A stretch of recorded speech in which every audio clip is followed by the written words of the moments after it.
Cinco, cuatro, tres, dos. Hola amigos, bienvenidos a otro capítulo más de Moctilandia. Hoy tenemos otro invitado, es del podcast Verso, ¿verdad, José? Es correcto, buenas noches a todos. Mi nombre es José Martínez Landeros, soy el conductor, productor y editor y guionista, dicho sea de paso, de Podcast Verso. Muy buenas noches, ¿qué tal tu día?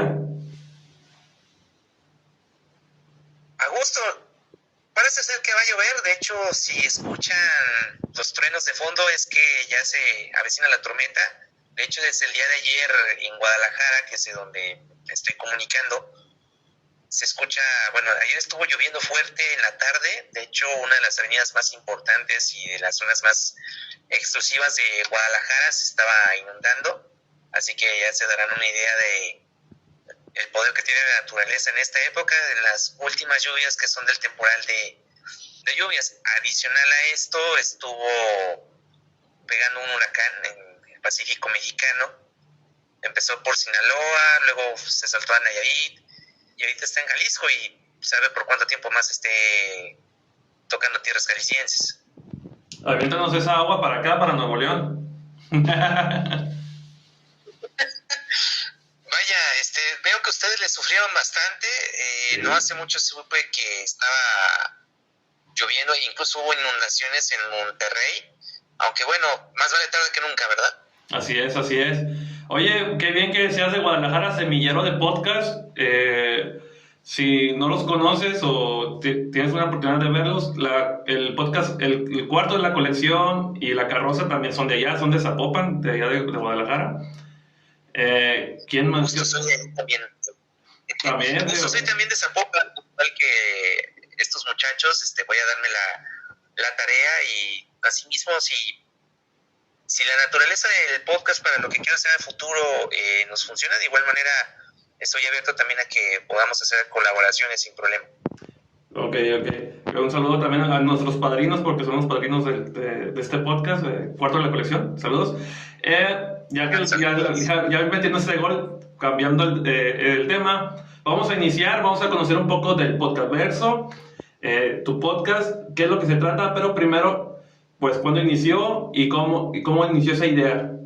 Bueno, la idea inició desde el 2020, que fue cuando el mercado del podcast se creció como la espuma, solo que en ese entonces no tenía la maquinaria para hacerlo, es decir, no tenía los micrófonos, no tenía la computadora para hacerlo, no tenía el programa para editar el audio. Entonces todo salió de una plática informal con compañeros de la escuela, que pues les había contado mi experiencia haciendo proyecto de radio por internet y también experiencia en radio comercial. Ya después de cierto tiempo, ya que tuve la maquinaria y todo, empecé poco a poco a hacer brainstorming para poder desarrollar los podcasts, cómo hacerlos, de qué se van a tratar y demás. Y bueno, dado que mi fuerte es la parte musical, fue de ahí que empecé a diseñar los podcasts de vamos a hablar de tal artista, vamos a hablar de tal disco, vamos a hablar de tal acontecimiento. Y es así como nace Podcast Verso en el 2022, iba a decir 2020, pero en realidad nació en el 2022 como ya un proyecto ya tangible. Y ahorita llevamos 9 episodios. Estoy ahorita en proceso de hacer el 10º, que es relacionado a Sepultura, que es una banda de thrash metal, una de las bandas más importantes, orgullosamente latinoamericana, que es lo que muchos no saben. La banda es brasileña, no sé de quién, porque Max Cavalera cantaba como si fuera un gringo, pero no. Max Cavalera es brasileño, lamentablemente ya no está en la banda. Ahorita está Derek Green, que él sí es gringo. La semana que viene van a estar en Guadalajara, justamente Sepultura, y debido a ello y debido a que se acerca el 12 de octubre, el siguiente podcast va a ser dedicado a Sepultura, a manera de describir un encuentro de dos mundos, porque venir del tercer mundo, de un país como Brasil, y competir contra las potencias del metal, como son el Reino Unido, los Estados Unidos, Suecia, Finlandia, Noruega, competir y hacer buenos discos, no quien sea lo hace desde este lado del charco. Entonces el 10º episodio pues va a ser una trayectoria en poco más de una hora, referente a toda la trayectoria que ha tenido Sepultura. El primer podcast, y nada tiene que ver, pero empecé a raíz de Joan Manuel Serrat, porque Joan Manuel Serrat se presentó en Guadalajara en mayo del 2002, de este año, y en ese año, en ese mes, pues se da su gira de despedida, y pues mucha gente no sabe quién es Joan Manuel Serrat. Entonces, a mí me interesaba mucho el transmitir el conocimiento de este artista existe para las nuevas generaciones, porque si bien hay gente que sabe quién es Joan Manuel Serrat, hay gente que definitivamente tiene cero conocimiento de quién es. Qué mejor manera de despertar su curiosidad, de expandir su horizonte musical para que conozcan a tal artista y puede que les guste la música. A mí me pasó.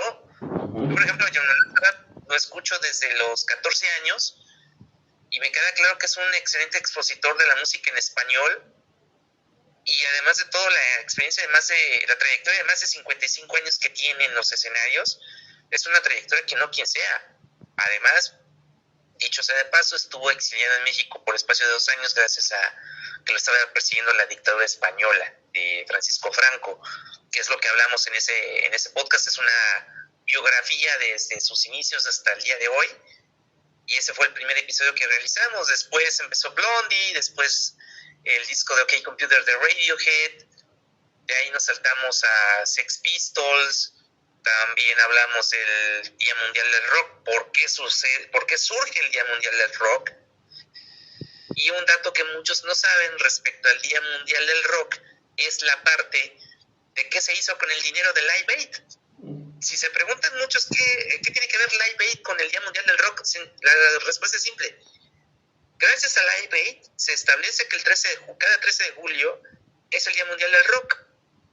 Lo que muchos no saben es que el dinero que realmente se recaudó de Live Aid fue para financiar una dictadura militar en Etiopía. Absurdo que suena, pero la realidad es que fue así. De hecho, un reportaje de la revista Newsweek en Estados Unidos es el que destapa toda la cloaca de, a ver, donamos estos más de 100 millones de libras a Etiopía para que se surtiera de comida, porque han de saber que en Etiopía se pasaba por una hambruna terrible, por eso hicieron el Live Aid. Y en ese sentido, Live Aid, pues, Bob Geldof se quedó de a 6 cuando supo que el dinero que se había recaudado fue para financiar armamento, tanques militares y demás cosas a una dictadura militar en Etiopía, y para evidentemente sacrificar a aquellos opositores a esa dictadura militar, un problema étnico, religioso que estuvo azotando a Etiopía en los años 80. Sí. Entonces, ese tipo de cosas es lo que tratamos de transmitir en cada uno de los podcasts, hechos históricos relacionados con la música. Y bueno, el nombre del podcast verso, que quizá también te lo preguntes tú y también quienes vayan a ver esta grabación, surge pues de la idea de hacer un juego de palabras que lleve evidentemente el nombre del podcast. Entonces, a manera de verlo como un multiverso, pongamos podcast verso, a manera de poner artistas de diferentes géneros que nada tengan que ver entre sí, porque no me costaría a mí trabajo poner algo de Black Sabbath, luego Deep Purple, luego Led Zeppelin, luego Aerosmith, y nada más imitarlo al rock, que bueno, el rock es lo principal del podcast, pero también expandirlo a otro tipo de intérpretes. Ejemplo, lo que acabo de mencionar de Joan Manuel Serrat, que también tiene que ver con la parte histórica de cómo combates a la censura de un régimen militar como fue el de Francisco Franco en España. Qué mejor manera de hacerlo que cantando sutiles críticas a la dictadura española. Por ejemplo, si analizas la canción de Fiesta de Joan Manuel Serrat, la canción de Fiesta en su versión censurada hace una alusión implícita a la bandera republicana española, porque han de saber que antes de la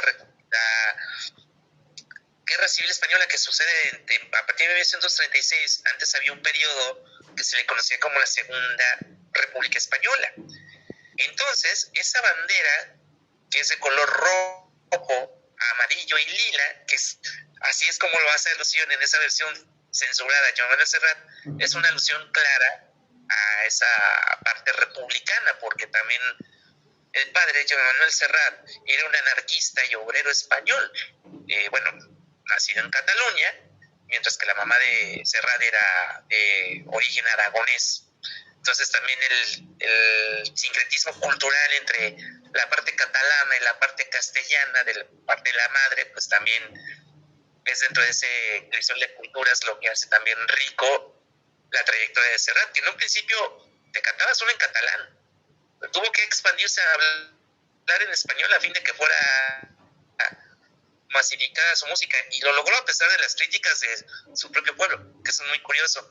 Dicho sea de paso, y teniendo guardado cierta proporción y relación con Serrat mismo, el último capítulo que hablamos en Podcast Verso habla de Molotov en relación a su disco debut, que es el de Dónde Jugarán las Niñas. Okay. Ese disco de Dónde Jugarán las Niñas tiene relevancia porque, este año cumple sus 25 años.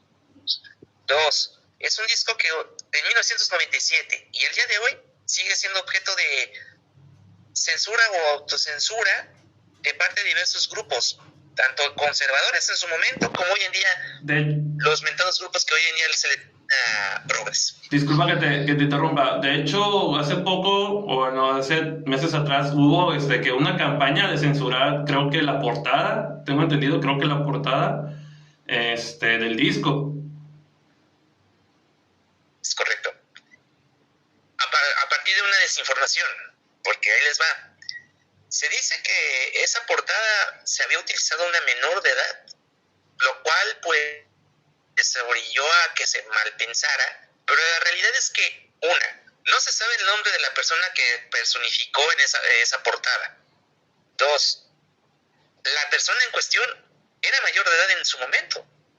De hecho, era la amiga del diseñador gráfico de la disquera con la que trabajaba Arturo López Gavito, el güerito que salió en la academia, porque Gavito fue el que hizo la promoción del disco de Molotov. Entonces, como sabían que estaban con el tiempo encima, era de, a ver, pues déjame ver qué hago para la portada. Entonces, este amigo, que se apellida, si no recuerdo, Covarrubias, a reserva que esté equivocado en este momento, pues le dice a su amiga, oye, pues necesitamos hacer una portada con estas características, ¿le entras? Y total, se hizo la portada y todo, y la portada quedó para la historia. Y pues en 1997 eran épocas diversas, tiempos diversos, mentalidades diversas. Aparte, mira, avientas ese tipo de portada cuando está Gloria Trevi y Maribel Guardia en las portadas con menores de edad, en calendarios en varios lados.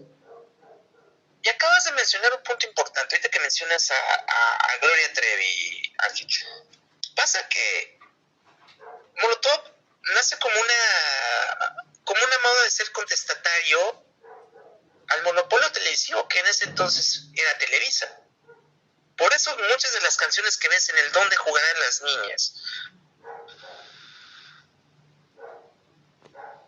llámese El que no te acabó Jacobo, El Carnal de las Estrellas, la canción de Chinga tu Madre, todas hacen alusión a Televisa, de una u otra manera. ¿Por qué? Porque ellos estaban enfadados del trato de manipulación de las noticias que se ve patente en la canción de Que no te acabó Jacobo, así mismo en la de Chinga tu Madre, lo que dicen al final de todos los de Magneto, los de Mercurio, Paulina Rubio y lo que sea. Esa es alusión a todo el producto televisivo que armaba Luis de Llano y compañía. Lo mismo El Carnal de las Estrellas, que ahorita que mencionas la parte de la censura, este año de manera muy hipócrita se glorificó la canción del Carnal de las Estrellas gracias a la denuncia por estupro de Sasha Sokol. Pero hace no mucho censuran el disco de Donde Jugarán las Niñas por la portada, o censúranla porque dice puto. A ver, conectemos las neuronas un poco y pongámonos en una posición de o amas a Molotov o lo odias, no andes con esas tibiezas. Entonces, lo que ha hecho mejor Molotov es contestar de manera inteligente a sus detractores, porque gracias a Puto, que salió otra vez la polémica, le contestan de manera muy inteligente a Cristian Chávez, porque él era el que se quejaba de que, no, pues, cuando ponían la canción me tenía que esconder en el baño, y ese, bueno, no es nuestro problema que alguien haya utilizado la canción de Puto para denigrar a los homosexuales. ¿Cuándo no te refería a eso? Ajá, Puto tiene un contexto muy específico donde tajantemente lo dice la canción. Puto es el que te quita la papa. Puto es el que todo el que lo tapa. Puto es el que no hace lo que quiere. Básicamente está refiriéndose a una persona cobarde, en todo sentido. Entonces, viene esta polémica, viene Cristian Chávez a quejarse de nada, y no recuerdo si era Miki Huidobro o alguien de Molotov, pero tajantemente le dice, mira, compa, ya no, nosotros no nos vamos a prestar a la onda de autocensurarnos, no nos vamos a prestar, vamos a seguirla cantando, y si alguien se enchila ya no es nuestra bronca. Y eso es algo que es muy importante hoy en día, que estamos en una época de hipersensibilidad emocional, el saber defender lo que queramos y saber defender la libertad de expresión a toda costa. Ese es un ejemplo claro de lo que hoy en día se está perdiendo. Hoy en día nos estamos prestando hay que quedar bien con este grupo, hay que quedar bien con este otro grupo. Y pues quedar bien no es una forma inteligente de ganarte a la audiencia. Tienes que saber ser honesto, y creo que Molotov se ha ganado el odio y el amor de los seguidores y de sus detractores por igual, gracias a que ellos tienen la transparencia de decir, pues vamos a decir las cosas como son, y si te enchilas, pues tú eres el que estás perdiendo.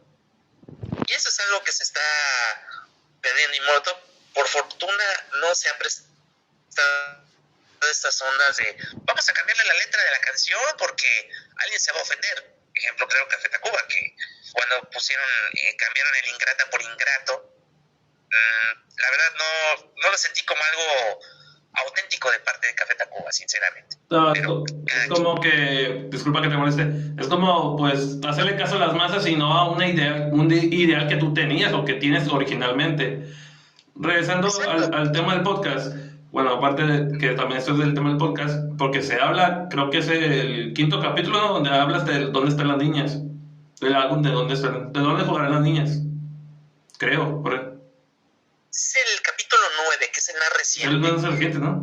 Ay, disculpa. Exactamente. No te preocupes. Bueno, digo, el orden de los factores no altera el producto. A final de cuentas, el capítulo está en Spotify y pueden escucharlo y descargarlo. El capítulo 5, justamente, ahorita que lo mencionas, es el de Live 8. Ese capítulo en especial, pues sí viene como datos curiosos que, si no lo saben, pueden darse la idea y pueden empaparse un poco y pueden ya sea debatir o pueden comentarlo con alguien que le guste este tipo de música. Igual, habrá gente que, curiosamente, noté que en el primer episodio de Joan Manuel Serrat es el que ha sido más escuchado, pero es porque pues, se podría entender habrá gente de la edad tuya y mía que le puede gustar, pero naturalmente vamos a decirlo en términos mercadológicos, el target de Joan Manuel Serrat son personas de 60 o más años. ¿Por qué? Por obvias razones. Esas personas de 60 o más años, en sus 20, 30 años, cuando los tenían, escuchaban ese tipo de música y les era nutritiva para sus oídos, lo cual es normal. Y también, digo, es un artista que se resiste a ser olvidado por las nuevas generaciones, porque cuando me tocó verlo en Guadalajara, sí me llamó la atención. El 70% de las personas que estaban en el auditorio Telmex eran personas de la edad que te comentaba, 60 o más años. Estaban acompañados por sus hijos, que no rebasaban ni los 30 o 40 años. Y había hasta nietos de los abuelos que estaban viendo la música estelar y se quedaron deleitados. porque si lo ves más a fondo, el espectáculo de Serrat es un espectáculo nutritivo. En Ciudad de México va a estar creo que en octubre o noviembre, para su gira de despedida en el Zócalo. Ahí va a estar padre, porque es la despedida de Serrat de los años, de los escenarios, perdón. José, Dime. después de grabar tus primeros 2 capítulos, siempre pregunto qué es el primero. ¿Cómo te sentiste después de grabar? O sea, ¿qué pensaste en ese momento que lo grabas, lo terminas de grabar, lo editas, lo subes, y esa como que pensamiento que creo que a todos nos pasa de ¿ahora qué sigue? Bueno, ya tenía yo una idea, primero ya tenía una idea específica de qué iba a seguir después de ese podcast. En un inicio me estaban ayudando, pero por diversas circunstancias ya no se pudo. Ya me lo tuve que fletar solo. Con lo poco que había aprendido de edición de audio, de ecualizar la voz, de subir las cosas. Debo confesar que el primer episodio, la verdad, a mi punto de vista se escuchaba fatal el audio. Se los platico. El primer episodio tiene muchos altibajos en el audio.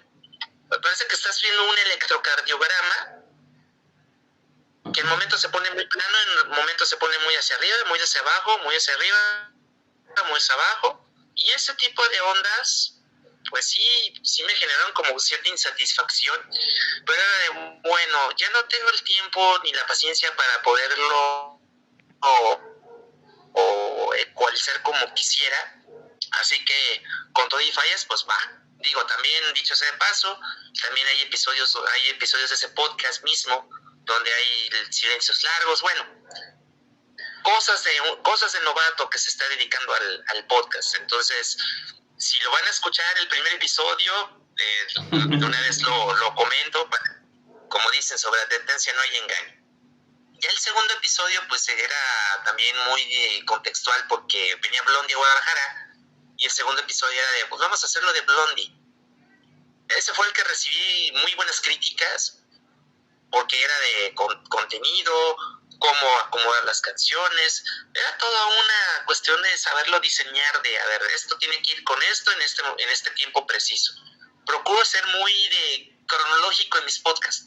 Esa es como mi característica, ser muy cronológico, porque como estamos hablando de trayectorias, bien podría jugar con elementos de, vamos de abajo hacia arriba, y no, tendría que ser de arriba hacia abajo, en un orden cronológico, para que sepas qué hicieron, si fue primero el huevo o la gallina, ¿no? Entonces, eso ocurrió en los 2 podcasts primeros. Ya los que siguen fue de, pues ya pasé la prueba de fuego, vamos a seguir haciéndolos, vamos a seguir editándolos. Habrá algunas cosas que pulir, pero todo bien. Vamos a pensar, digamos, en un futuro. ¿Qué esperas de tu podcast? Y como es un podcast verso, ¿cómo imaginas a un José de otro universo? Bueno, a futuro tengo pensado hacer varias cosas. Primero que nada, necesitaré tener tiempo, porque se me atraviesan algunos proyectos personales en puerta con cuestión académica. Por ejemplo, voy a comenzar una maestría. Y pues sí va a tener algo de tiempo. Nada más, dame un segundo, por favor. Claro. Listo. Muy bien, entonces, pues vamos con la pregunta. A futuro, tu podcast, ¿cómo lo ves? Y tu José de otro universo, ¿cómo sería un José de otro universo? ¿Cómo lo ves? Primero que nada, te lo voy a decir. Si todavía tengo el tiempo para poder hacer el podcast, porque ahora que voy a estudiar maestría va a ser un poquito complicado. No sé cómo le voy a hacer para hacer los guiones, la edición, la locución y demás. Yo lo que espero en el futuro es, primero, que el contenido por sí solo madure, en cuestión de contenido, y sobre todo sin perder la esencia de que vamos a hablar de artistas que dejen legado, que es lo que estamos haciendo en esta primera temporada. En la que sigue vamos a hacer especiales por lo regular de corte histórico. Te platico algunos ejemplos. Por ejemplo, el año que viene se cumplen 10 años de la muerte de Margaret Thatcher. Para quienes no sepan, Margaret Thatcher fue la primer ministro de Reino Unido y la primera mujer en ejercer ese cargo en la historia moderna del Reino Unido. Dicho sea de paso, en la época de Margaret Thatcher muchos grupos específicamente de punk, y no tampoco, por ejemplo, The Smiths, les hicieron varias canciones anti-Margaret Thatcher. Entonces, qué mejor que hablar una biografía de ella combinada con canciones que hablan en contra de Margaret Thatcher. Oh, está muy bueno. Sí, el siguiente año también se cumplen 25 años del tan famoso Tratado del Viernes Santo. Para quienes no lo sepan, el Tratado del Viernes Santo, sin ese tratado no se podría entender la paz que había relativamente hoy en día en Irlanda del Norte, porque en ese entonces Irlanda venía de una cruenta y sangrienta guerra civil entre protestantes y católicos en el norte de Irlanda. Entonces ese tipo de situaciones eran denunciadas por igual en canciones por The Cranberries, por ejemplo Zombie, o U2 con Sunday Bloody Sunday, entre otras canciones. Eso también se va a hablar en su momento. También tengo, y pretendo hacerlo, quisiera hacer algo más chido, porque se viene el 50 aniversario luctuoso de José Alfredo Jiménez. Oh. ¿Y eso sería... ¿Ah? Disculpa. Sería muy genial con eso de José Alfredo Jiménez. Está muy, muy interesante. Sí, y más que nada porque tengo pensado en un futuro ir a la misma tumba, y si se puede entrevistar a uno de los hijos o a quien esté a cargo del museo de José Alfredo Jiménez. Me gustaría hacer una entrevista para que también nos platique un poco de anécdotas, del legado que dejó José Alfredo Jiménez a la música mexicana, porque es uno de los máximos compositores, antes de Juan Gabriel o antes de Marco Antonio Solís, de los máximos exponentes y compositores de la música vernácula mexicana, de la música folclórica. Y este es de ahí viene la idea del podcast, del multiverso. Combinar la parte del rock, la parte del punk, con la parte de la música ranchera, porque no la podemos dejar de lado, porque es parte de la cultura mexicana, de lo que nos distingue como mexicanos.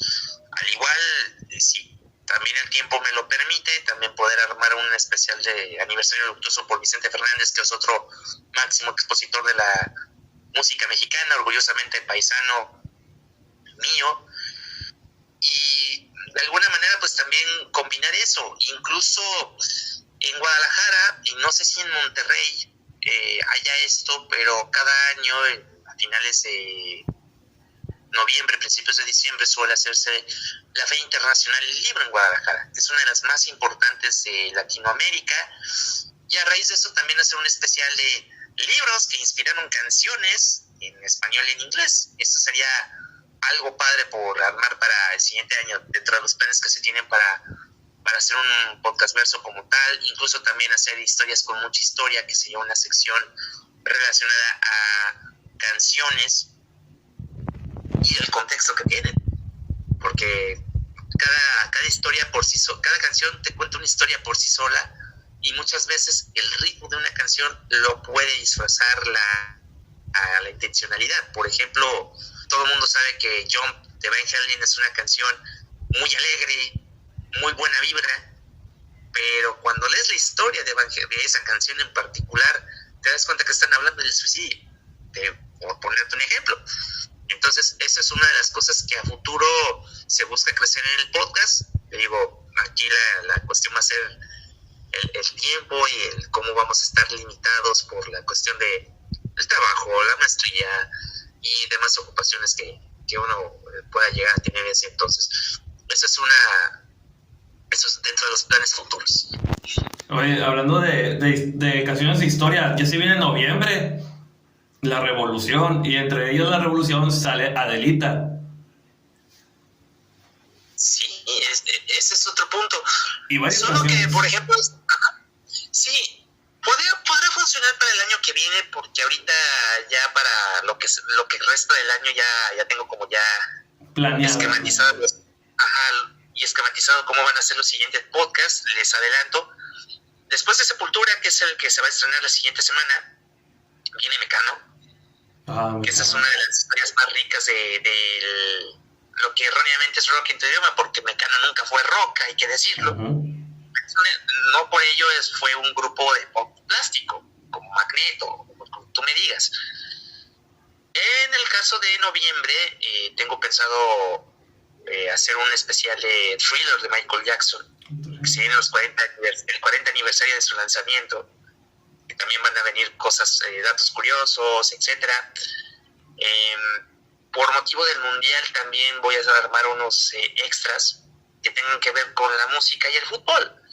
En cuestión a que, por ejemplo, les adelanto, en esos extras van a encontrar historias muy curiosas referentes a 2 canciones donde participan artistas muy conocidos con selecciones de fútbol. Por ejemplo, se sabe que para 1994 entra Village People, interpreta un tema con la selección alemana de fútbol, que era en ese entonces la campeona del mundo. Es algo muy curioso, incluso pueden encontrar los videos en YouTube y créanme que se van a cagar un poco de la risa de ver a ver, ¿qué tiene que ver Village People con la selección alemana?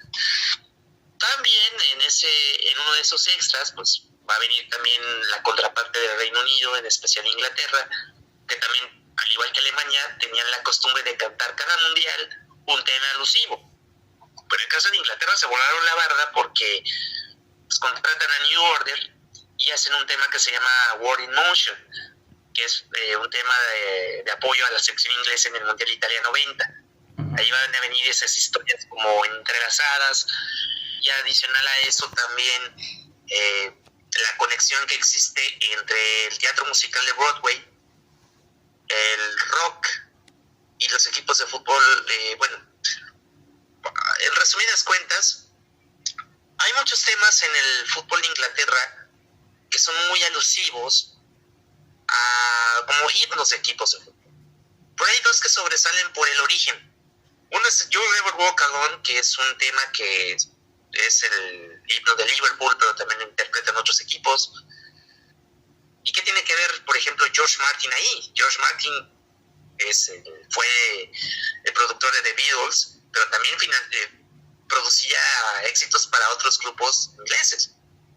Asimismo, la canción de I'm Forever Blowing Walls, que en la película de Hooligans Defiende a los Tuyos la interpreta no como canción como tal, sino como un extracto Elijah Wood en esa película.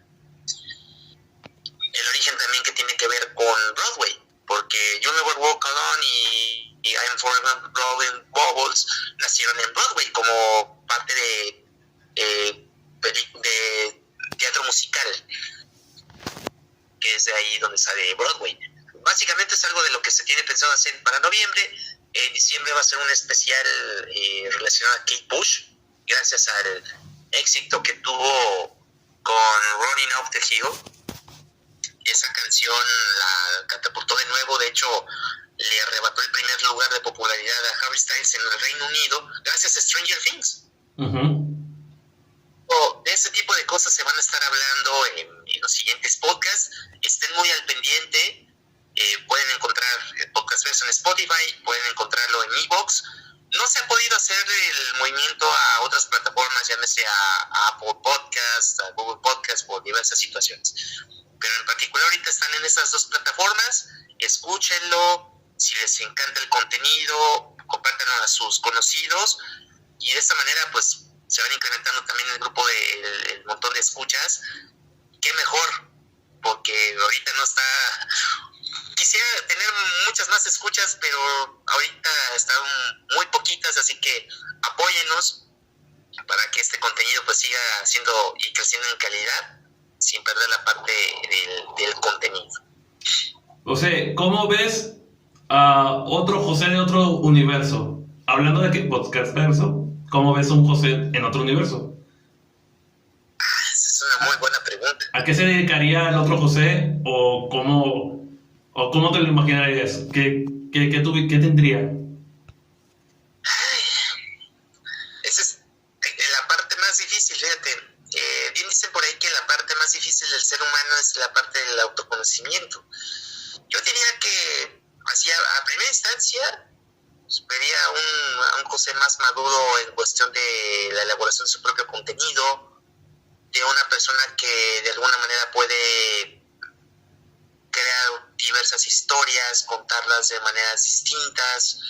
Pues es cuestión de cómo poder echar a dar la creatividad y la imaginación.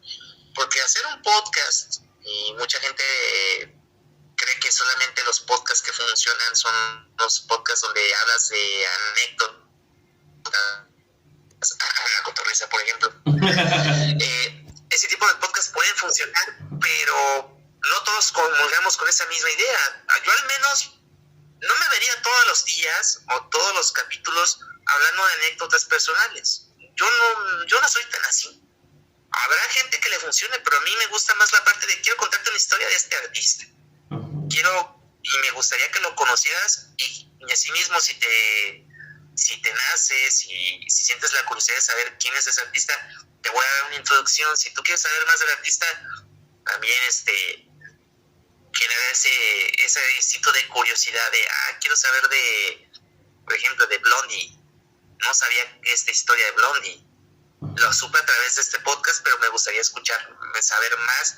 Ya me están dando como que la curiosidad, me están dando ese instinto de, me está despertando el interés esa banda gracias a lo que escuché en este podcast.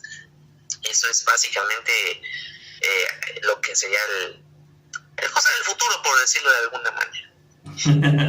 Bueno, vamos a comenzar ahora con el temática aquí de Halloween. Ahora vamos a hablar un poco sobre, ahorita estábamos hablando atrás de cámaras sobre una película que te gusta mucho o que tuviste un crush.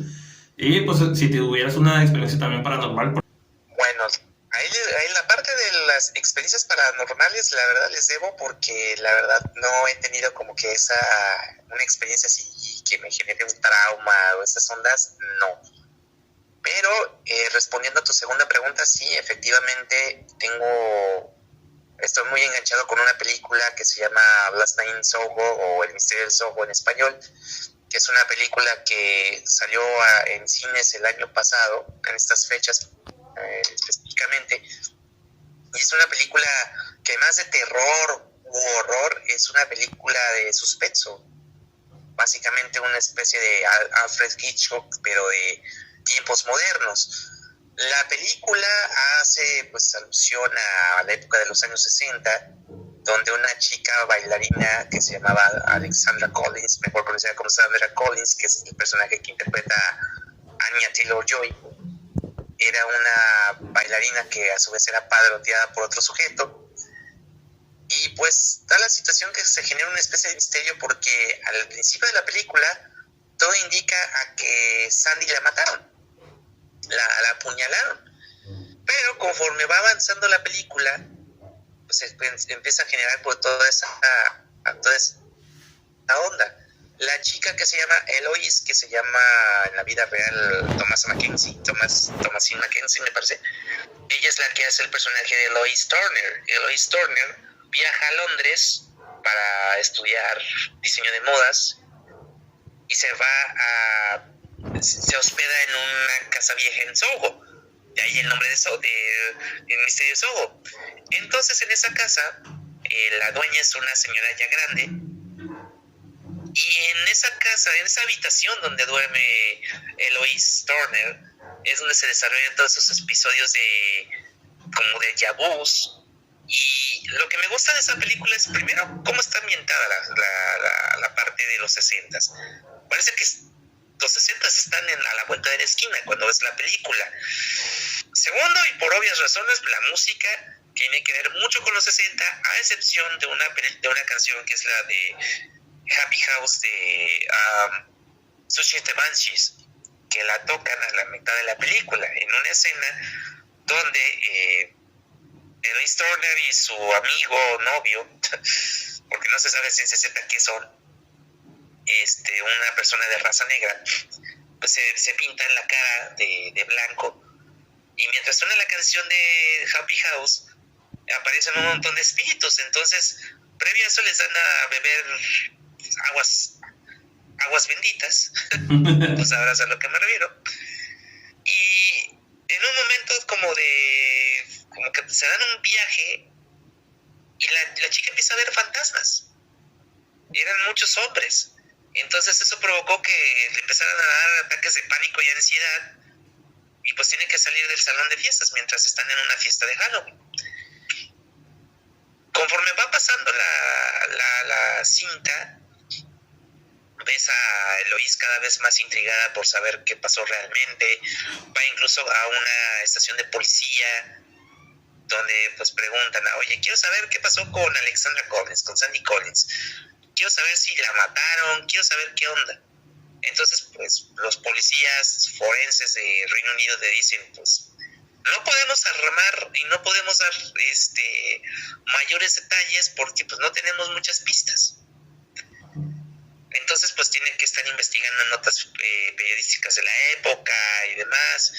Y bueno, pues también los espíritus la van aterrorizando hasta que de repente llegan a un punto donde los mismos espíritus le dicen, ayúdame. Y está la situación que la señora que vive en esa casa es la famosa Alexandra Collins. Digo, no quiero dar alertas de spoilers, ni mucho menos, pero... Tú aviéntalas. Perfecto, gracias. Entonces, Alexandra Collins le confiesa, bueno, yo soy la persona en cuestión, yo tuve que matar al que era mi padrote, porque pues la verdad me atormentaba bastante. Incluso llegué a matar a varias personas porque se lo merecían, porque me trataban muy mal. Entonces, pues todas las personas eran asesinadas con un cuchillo, todos los hombres que tenían relaciones íntimas con Alexandra Collins, y ella los guardaba bajo la cama, así como de esconderlo para tapar la evidencia. Y siempre se manejaban en los diarios en Inglaterra, se manejaban como si fueran pues notas de que desaparecieron, pero no es que desaparecieron, sino que realmente hubo asesinatos de parte de esa persona. Llega un momento en la película donde sale Anya Taylor-Joy cantando la canción de You Are My World, ¿cómo se llama esta chica? De Cilla Black. La va cantando, pero lo hace de una forma bastante hipnótica, que dices tú, no manches, no me toques esa canción cuando sabes que voy a ir por ti a las escaleras y te voy a filerear, no manches. Ese tipo de cosas te van enganchando, dejan prácticamente en pañales a Mujer Casos de la Vida Real. Y mira que nosotros que somos de la época crecimos con Mujer Casos de la Vida Real y vimos episodios verdaderamente dantescos, muy terroríficos, y pues no, la neta no agarrábamos la onda. Sabíamos que Mujer Casos de la Vida Real hace más de 20 años la pasaban ya fuera a las 12 del día, lo pasaban a las 4 de la tarde, y pasaban historias de terror prácticamente sin que uno se diera cuenta, sin que uno agarrara la onda de qué iba la cosa, ¿no? Pausa. Entonces, todo eso que hizo Edgar Wright, que fue el... Pausa. Perdón, te escuchas entrecortado, ¿verdad? Sí, ya te escucho mejor. Para si los que no conocen, Casos de la Vida Real era un programa para los más chavos, más que todo. Era un programa en donde las mujeres, según mandaban sus cartas con sus historias de lo que les pasaba, que maltrato infantil o maltrato, violencia intrafamiliar, violaciones, etcétera, también tanto de hombres y mujeres y también de varios sectores de la población. Entre ellos, no sé si a ti te tocó, José, el niño sin ojos, el niño que le sacaron los ojos.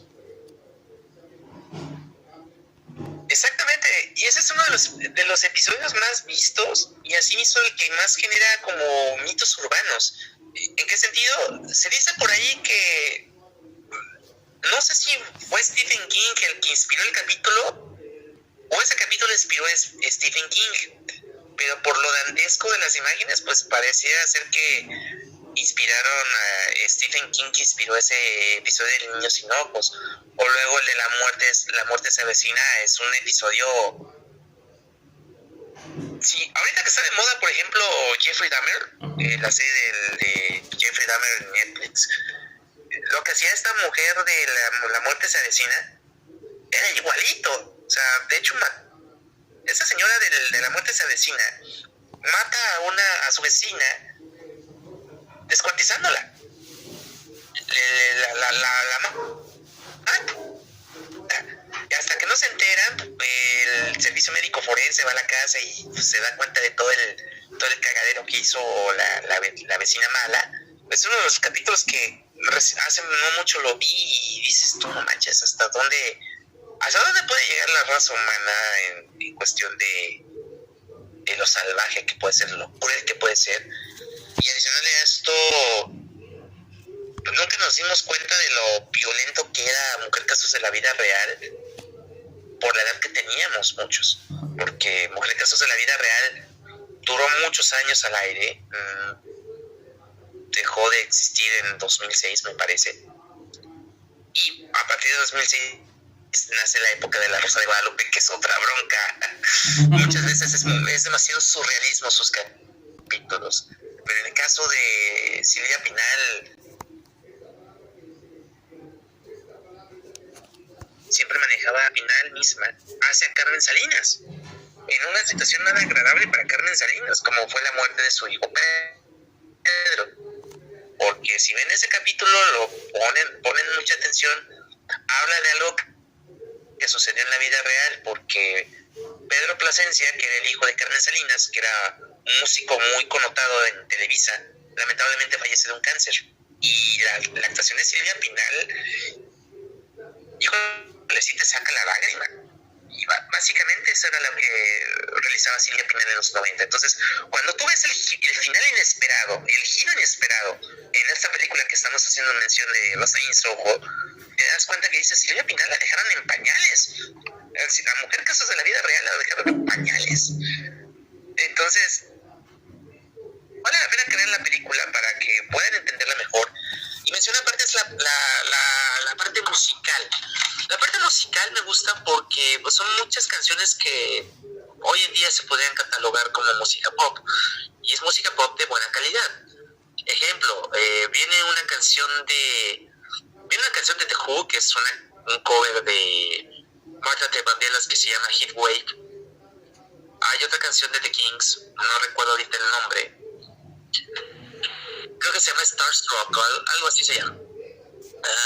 También está la canción con la que comienza la película, que es la de A World Without Love, que por si no lo saben algunos, la canción de A World Without Love de Peter and Gordon es una canción compuesta por Paul McCartney y John Lennon. Entonces, además de ser éxitos para ellos mismos, también compartían algo de su creatividad para otros músicos, porque hay que decirlo, muchos de esos músicos eran también escauteados por Brian Epstein, como el caso de Peter and Gordon, como el caso de Cilla Black, que de hecho aparece pues una idea de quién era Cilla Black en la vida real en una de las escenas de Last Night in Soho, porque Cilla Black fue otra de las artistas que fueron detectadas por el ojo clínico de Brian Epstein, que también Cilla Black también es de Liverpool, como son los The Beatles, por ejemplo.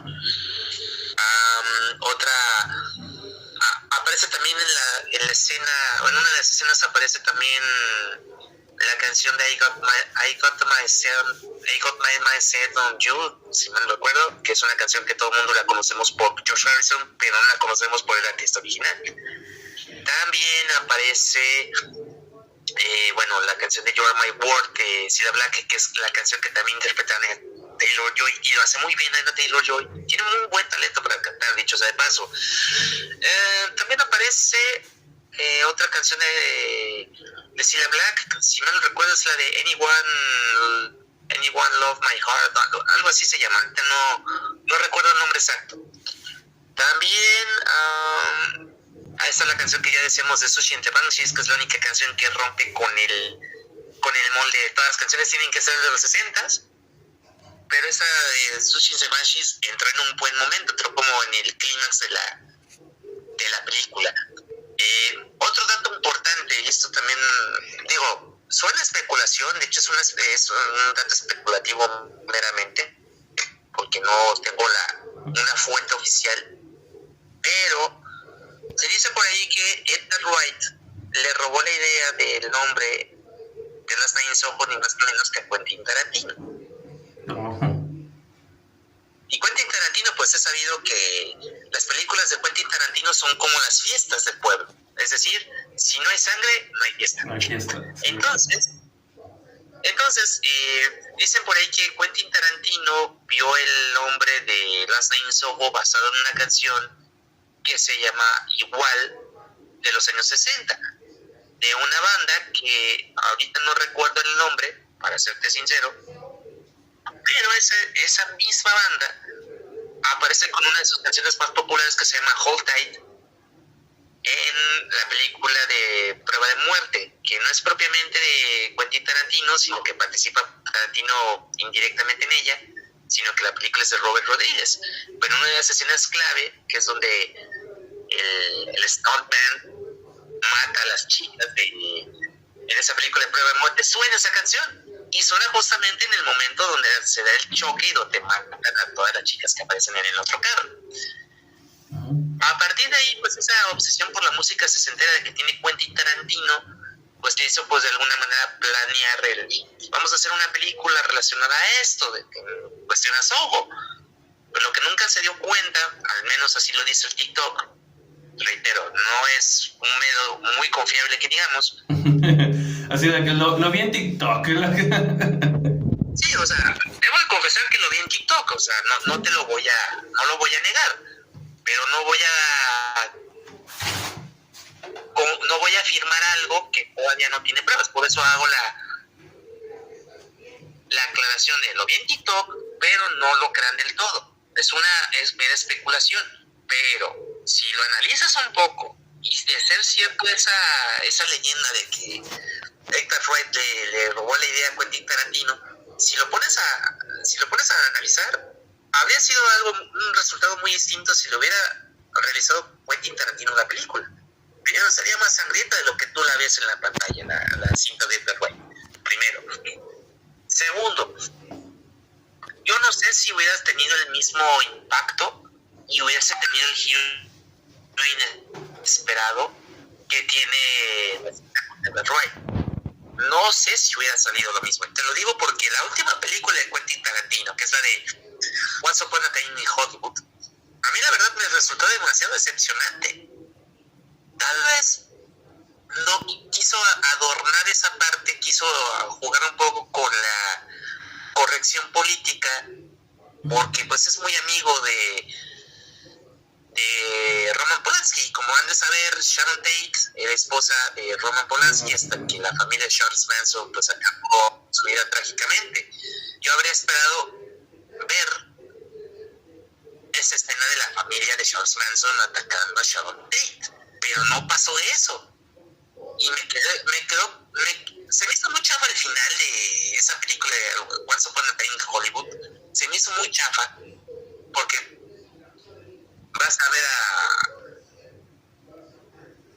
Leonardo DiCaprio lanzando llamas para matar a las chicas de la familia de Charles Manson. Se me hizo muy chafa el final. Pues es sello cuarentino, pues ya. De esa película. Adicional a eso, me gustó la película. Sí, quiso aplicar mucho su sello Tarantino, pero le salió el tiro por la culata. Hay otro que te deja satisfecho. Ejemplos: Kill Bill 1, incluso la de Pulp Fiction también tiene buen resultado. Bastardo sin Gloria también te da un buen resultado porque te enganchan las tramas. Aquí hubo momentos donde te enganchaba, otros momentos donde había mucha escena plana que la neta no entendías bien qué pedo. Cuando, por ejemplo, la actuación de Margot Robbie de Sharon Tate, la neta no me gustó, para empezar. A Sharon Tate me hubiera gustado verla con otra actriz que le hubiera dado un mayor real. Yo la vi muy tímida, yo la vi muy sumisa. Bueno, Sharon Tate en la vida real era así, hay que decirlo. Pero lo que vi con Margot Robbie me dejó también demasiado decepcionado de, ok, ya sabemos que eras una actriz, pero ¿qué más contigo? ¿Dónde está la parte que muchos no conocen de ti? ¿Qué onda? Me quedé con ganas de saber un poco más de Sharon Tate, porque la película indirectamente giraba en torno a ella y a las estrellas de Hollywood que eran íntimos amigos de Sharon Tate. Entonces, José. te digo, dime. Ay, disculpa que te moleste. Nos quedan 5 minutos. 5 minutos. Disculpa que estamos muy entrados en el tema, de hecho. Lo emocionante. Lo emocionante. De hecho, que a veces es contar la historia. Nos quedan ahorita ya 4 minutos. ¿Cómo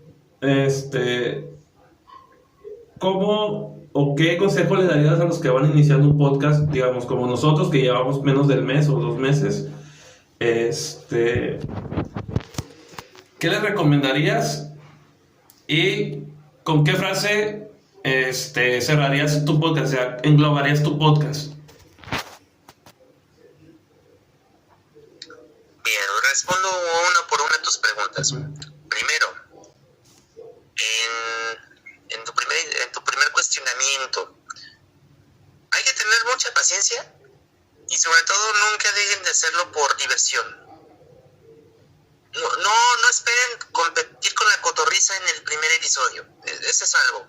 Se los digo para que no se presionen. Yo la verdad no intento competir con la cotorriza, ni con ningún otro podcast. Quiero hacer mi propio estilo, quiero poco a poco mejorar la calidad de mi propio podcast. Y ese es un consejo que les puedo dar. No se agüiten si no los escucha nadie un podcast, uno de sus capítulos. Se los dice yo que no lleva ni siquiera 200 reproducciones, el mío. Entonces, poco a poco van a ir jalando gente, poco a poco van a ir conociendo el estilo de las personas. Van a recibir buenas críticas y de igual manera van a recibir malas críticas. Véanlo como un lado positivo, pero nunca lo dejen de hacer por diversión, por pasión, por un hobby, que de alguna manera, si a alguien en algún futuro le interesa lo que tú haces, tarde o temprano las ofertas van a caer. No se preocupen por monetizar, porque también esa es otra parte importante. No se monetiza de la noche a la mañana, tienes que hacer un largo proceso, y si usan Anchor, Spotify, lo sabrán. Segunda, en cuestión a tu otra pregunta, ¿cómo definir podcast? Híjole, ahí está lo difícil, condensarlo en una frase. La verdad ahorita no se me ocurre alguna, pero si fuera por soltar cualquier frase, simplemente es: conoce al artista, pero sobre todo alimenta tu curiosidad por saber. Digo, este no es un podcast educativo propiamente, pues es un podcast que de alguna manera lo que busca es alimentar la curiosidad del escucha, de decir, este podcast me alimentó la curiosidad por conocer al artista, que yo no sabía que existía esto en este artista. Yo no sabía que existía esta historia de estas canciones con base a este hecho histórico. Así que alimenta tu curiosidad. Puede ser el moto, el eslogan de este podcast. Alimenta la curiosidad. Alimenta tu espíritu, tu instinto de curiosidad. Bueno, ya quedó todo. Muchas gracias, José. Primeramente, agradecerte que hayas aceptado esta invitación para hacerte una entrevista, que nos acompañes aquí en Moctilandia. ¿Qué más? Que te vaya muy bien en tu podcast. La verdad, sí me aventé 2 capítulos para conocer un poquito más de tu contenido. Y pues la verdad está muy estructurado, está muy bien estructurado, tanto en la información histórica conforme que pues la historia combinada con las canciones está muy bien estructurado. Y pues chicos, deja tus redes sociales, por favor. Claro, me pueden encontrar en Twitter, en Facebook, me pueden encontrar con mi perfil personal, José Martínez Landeros, José y Martínez con acentos en la E y la I respectivamente. También me pueden seguir a través de la página de Podcast Verso en Facebook, ahí pueden encontrar el podcast. y ahí están colgados los capítulos. No le he dado como que mucha difusión a la página, cosa que debería hacer, ¿verdad? Pero ahí pueden encontrarnos. También me pueden seguir en mi Instagram. Mi Instagram es @yomarland. Ahí está también colgado donde pueden encontrar el podcast, en Spotify y en iVoox. Y bueno, ahí estamos en contacto. La invitación, Ángel, está abierta también para ti. En algún futuro, si las cosas se dan para que podamos hacer una colaboración en el podcast, estás más que bienvenido. Y de igual manera, pues también con todo gusto puedo cooperar en tu podcast. Y asimismo, paisanos de Zapopan que vean este podcast y si quieren colaboraciones en futuro, también estoy abierto. También los demás podcasts que están promocionados, también vamos haciendo colaboraciones mutuas. Esto es rock and roll, básicamente. Sería como yo le llamé a un tiempo Nautilandia, es un mundo donde hay muchos podcasts, muchas comunidades. Es lo que define aquí el podcast. Un podcast verso, básicamente. Sí, ¿no? pues, Aprovechando. Podría ser un podcast verso. Bueno, chicos, esto es... Vamos haciendo algo interesante en el futuro. Ajá. Disculpa, ¿decías? Sí, vamos haciendo algo interesante en un futuro no muy lejano. Vamos armando como una comunidad entre todos y de alguna manera pues todos cooperemos con todos. Sería una buena idea, ojalá y se arme un proyecto. Esperemos y en diciembre se pueda hacer un especial. La verdad sí tengo la idea de hacer un especial con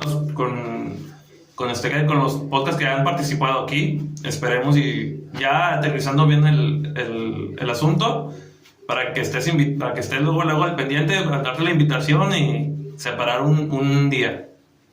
Igualmente pues estar al pendiente con la invitación tuya también. No pasa nada. Con que me digas qué tema, yo estudiarlo también, más o menos, y con gusto colaborar.